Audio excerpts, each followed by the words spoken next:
It's finally time, guys. It's finally time.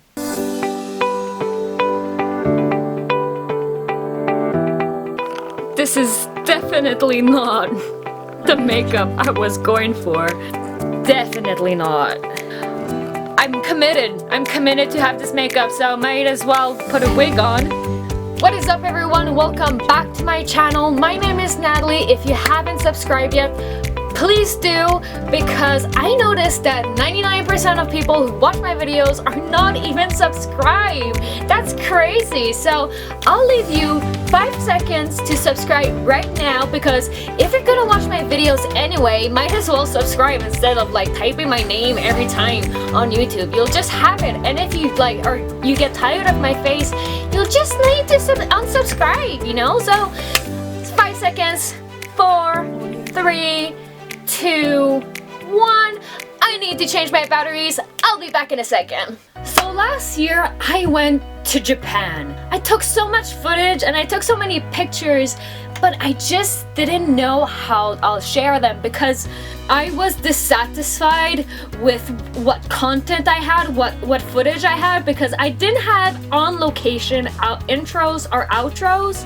So I used that as an excuse of not making my YouTube channel. And you know what? I'm done with excuses. I have lived an amazing experience in Japan. And you know, it's because of YouTubers that I really admire, that they were also brave enough to pursue their dreams, pursue their goals, and they're actually doing something to help their followers to do the same. That inspired me personally. So that's why I want to put out this video, because I know that nothing bad can come out of it. Like, of course there's always going to be negative people that probably won't like my content, but you know what, for like that one person that will enjoy it and take value out of this video, why not make this video for them? But first and foremost, I'll make this video for me, like to have these memories on YouTube. Because what I'm gonna do, like instead of having intros and outros, what I'm gonna do, this is gonna be my video journal of Japan. I will be talking about my experience and talk about like, because crazy things happened in Japan, and like coincidences, like you stop believing coincidence, you start believing God or something, because there's so many like coincidences that you cannot even call them coincidences anymore, because they happen all the time, you know? So, and they happen all the time because I was following my heart's calling, and I was really being brave going to Japan, because Japan, other side of the world, and I decided to go 3 months, baby, 3 months. Luckily for me, I had a girlfriend who came with me for 3 weeks, broke the ice of being in Japan with me.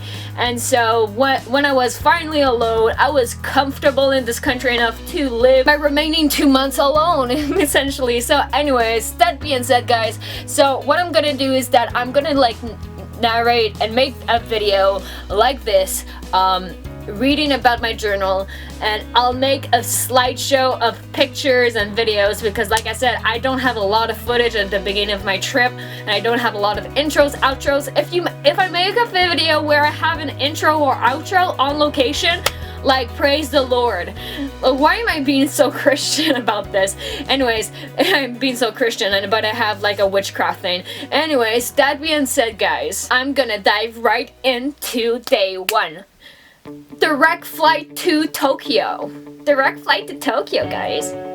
So my friend Mary Claude and I, we arrived in Japan on Friday the 13th. Was that by purpose? Yes, I did. I really love to do things on weird dates, you know, where it seems to be unlucky. For me, those are lucky days. So I was very happy to have her with me. Like I said, I had someone to break the ice with.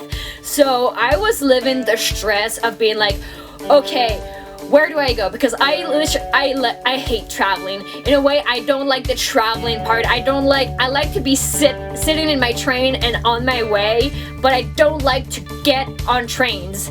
So because it always stresses me out. But I really cured this after Japan. I took the train so much that my anxiety of like traveling just left me. Anyway, so we were in Tokyo, in Tokyo Station, and Tokyo Station was under construction at this time. It was really hell to go through it because there's so many people, need to make detours. We kind of miss the train that we needed to take. But lucky for us, in Japan, you have reserved seats and you have non-reserved seats. A lot of the time, it's best to take reserved seats, but in my experience, I had more luck finding myself a spot sitting in the non-reserved seat, ironically. So I stopped wasting time at the mid-travels. I think after like week 2 of being with Marie-Claude, we just like stopped booking stuff because it was such a waste of time, and we hopped into our first train towards Nagano because we were starting in Nagano. You need to understand, Marie-Claude and I aren't your usual tourists. Yes, of course, we went to iconic locations like must-see tourist locations, but Marie-Claude and I, we are more of like, we're gonna go see mountains, we're gonna hike, we're gonna explore the world, we're gonna be like, have that authentic experience of a country. Like, instead of staying in resorts, we're like out in the country, we're visiting place. We went to Nagano because we wanted to see the Japanese Alps. We wanted to hike Mount Shiromagake. So we took the train from Tokyo to Nagano, but it was getting really late and we were dead tired because we needed to take another bus to Hakuba, which is the city where you want to go for the Alps. Anyway, so we get to Nagano, dead tired, so we booked a hotel and we decided to stay overnight. So that being said, day 2, guys, day 2, we wake up like at 4 a.m. or maybe like 3. But we get packed, we go eat, and we decided might as well be in Nagano. We're gonna visit Nagano, and we were excited to see the temples. Like, we were excited to see shrines, temples. So we go out there and we're taking pictures of absolutely everything that is foreign to us. Like, looking back at my pictures, I think it's silly a little bit. I was taking pictures of lanterns and like mundane things in Japan, but for me they were so foreign. I was stopping at everything to take pictures. It was a great experience. So anyway, so we walked to the Zenko-ji temple. We didn't stay long, but we did stay long enough to visit the huge premises, and we also went to the underground. Well, the underground, there's like a basement part where it's like a very spiritual experience, where, that being said, like, you go down the stairs and it's pitch black and you're not allowed to use a light. The only thing you have is like a ramp on your right side, so you just have your hand to guide you through this dark tunnel, and the goal is to find a handle, because it's believed that if you find this handle, you'll have a good afterlife. And guess what, guys? I'll have a good afterlife because I found that handle. Yay for me. So I promise a good afterlife. Anywho, we took the bus to Hakuba. It was approximately at 2,000 yens, which is approximately $20 to go to Hakuba. We wanted to, like I said, we wanted to see the Alps, and boy, we got to see them, the beauty of it. The best part of the trip, looking back on it, sometimes I ask Marie-Claude, what was your favorite part of the trip? And she was like, you know what, when we got lost in Hakuba, the thing is that we went the wrong direction going to our hostel, so we ended up walking an hour in the wrong direction, and the sights, the pictures we took were so gorgeous.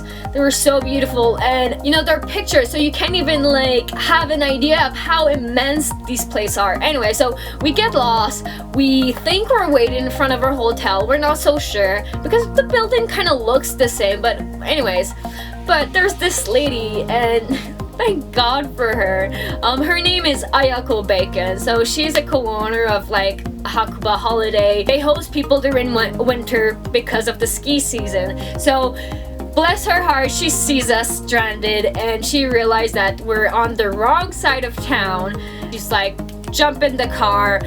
It's gonna be like a 15-minute drive for me and like a 2-hour walk for you. So let me just drive you to your hostel. So she drove us to our little hostel, which is called the Pension Marionette, and I'm so grateful for Ayako. Again, if you want to go ski in Japan, if you want to go to Hakuba, please look with a Hakuba Holiday. They're so great. I'm sure I haven't stayed with them. Like I said, it wasn't during ski season, it was during hiking season, so their accommodations were closed, but I'm sure they're awesome hosts, and that being said, I highly recommend them because still to this day, I'm still Facebook friends with her, and it's awesome. They're amazing people. Just go.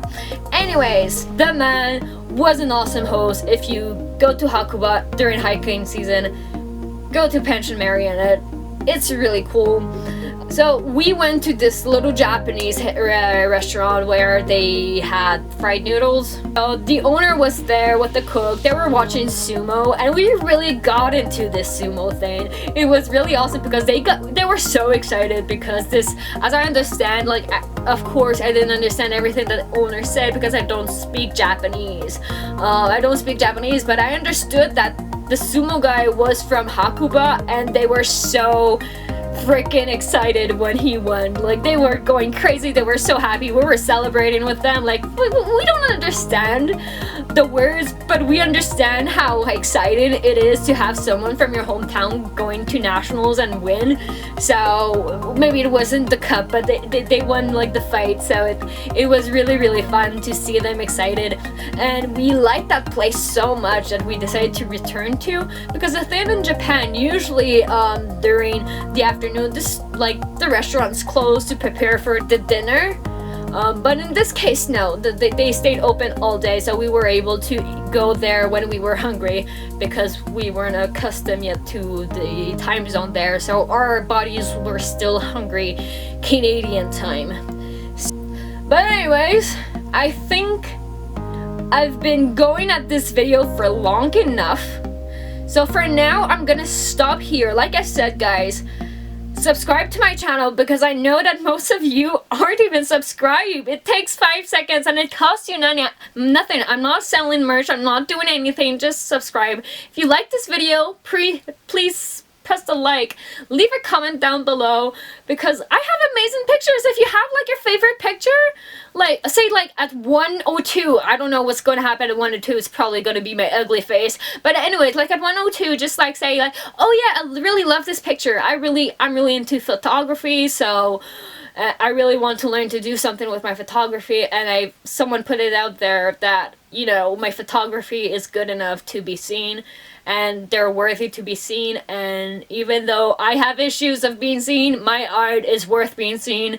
So if you like my photography, go visit my Instagram page. Go follow me on Instagram and Twitter. I know I'm on Twitter now. Kinda weird.